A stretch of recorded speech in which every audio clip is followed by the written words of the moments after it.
क्या इन्हें और आपको ये भागवत मिलती? नहीं। पैसे वालों की कमी नहीं है, पैसे वाले बहुत हैं। हाँ, जितना धन उन्होंने बंद करके रखा है समाज की सेवा में लगा दें, धर्म में लगा दें, तो हमारा धर्म बहुत आगे पहुंच जाए और जन जन तक सत्य का ज्ञान पहुंचे, भक्ति ज्ञान और वैराग्य पहुंचे। आप धनवान हैं तो अपने धन को भागवत में जरूर लगाना, एक बार भागवत जरूर कराना। मरने के पहले आपको शांति मिलेगी, आनंद मिलेगा, वो आपको मिलेगा जब मिलेगा। लेकिन मैं कह सकता हूं कि वो अनुभव, वो आनंद आपको ही मिल सकता है, दूसरे को आप चाहो बताना तो बतला नहीं सकते। गाय बैल से कह रही है आप क्यों परेशान है, बैल गाय से कह रहा है आप क्यों परेशान है।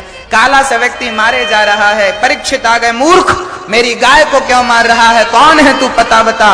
मैं वो काला सा व्यक्ति परीक्षित के चरणों में गिर पड़ा, महाराज मेरा नाम कलयुग है, चल हट यहां से, सामने मत आना, नजर में आना मत, दिखाई मत पड़ना, चल यहां से।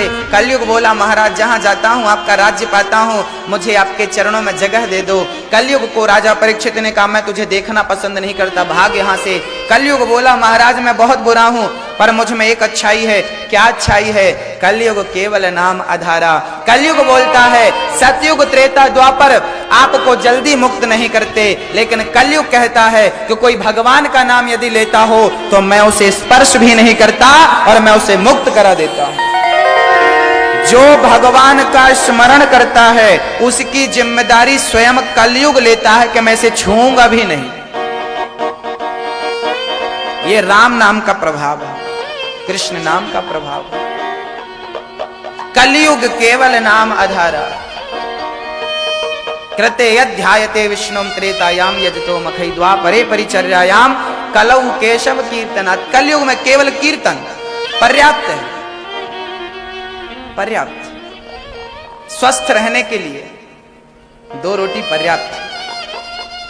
बोलिए बोलिए मेरी मां,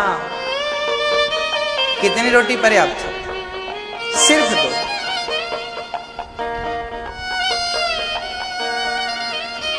जैसे स्वस्थ रहने के लिए 2 रोटी पर्याप्त है, 2 रोटी खाओ भगवान का भजन करो, ऐसे ही आत्म कल्याण करने के लिए, भव सागर से पार जाने के लिए 2 अक्षर वाला राम का नाम पर्याप्त है।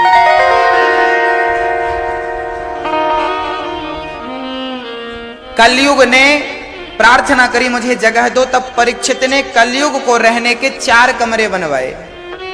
कौन कौन से कमरे? तीसरा स्थान है चरित्रहीनता, जहां चरित्रहीन लोग हैं, देह का व्यापार है, वहां कलयुग है। जहां मांस है वहां कलयुग है।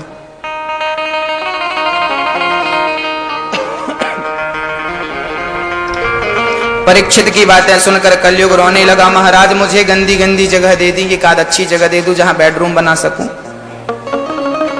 गोल्ड दे दिया, सोना, जहां मेहनत का धन हो वहां कृष्ण, जहां पाप का धन हो वहां कलयुग।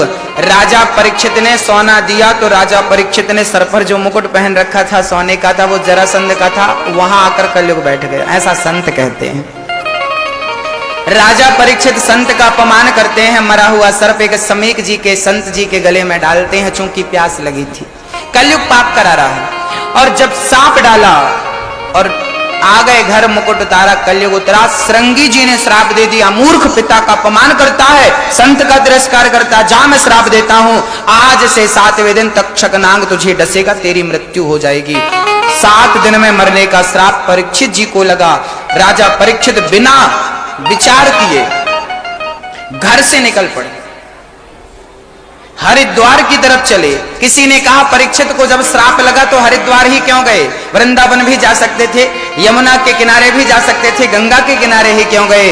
मानो परीक्षित कहना चाहते हैं कि मोक्ष का काम तो गंगा का है, मुक्ति देने वाली गंगा है, मैं उसके पास जाऊंगा, यदि मेरी मुक्ति उसके वश में होगी तो वो मुझे मुक्त करेगी, नहीं तो बड़े डॉक्टर का स्वयं मुझे इलाज बताएगी, स्वयं व्यवस्था करेगी, स्वयं जैसे आपको कोई बीमारी हो तो पहले आप अपने डॉक्टर को फोन लगाते हैं, और जब वो बीमारी आपके डॉक्टर के बस में नहीं होती तो बड़े डॉक्टर को रेफर कर देता है वो।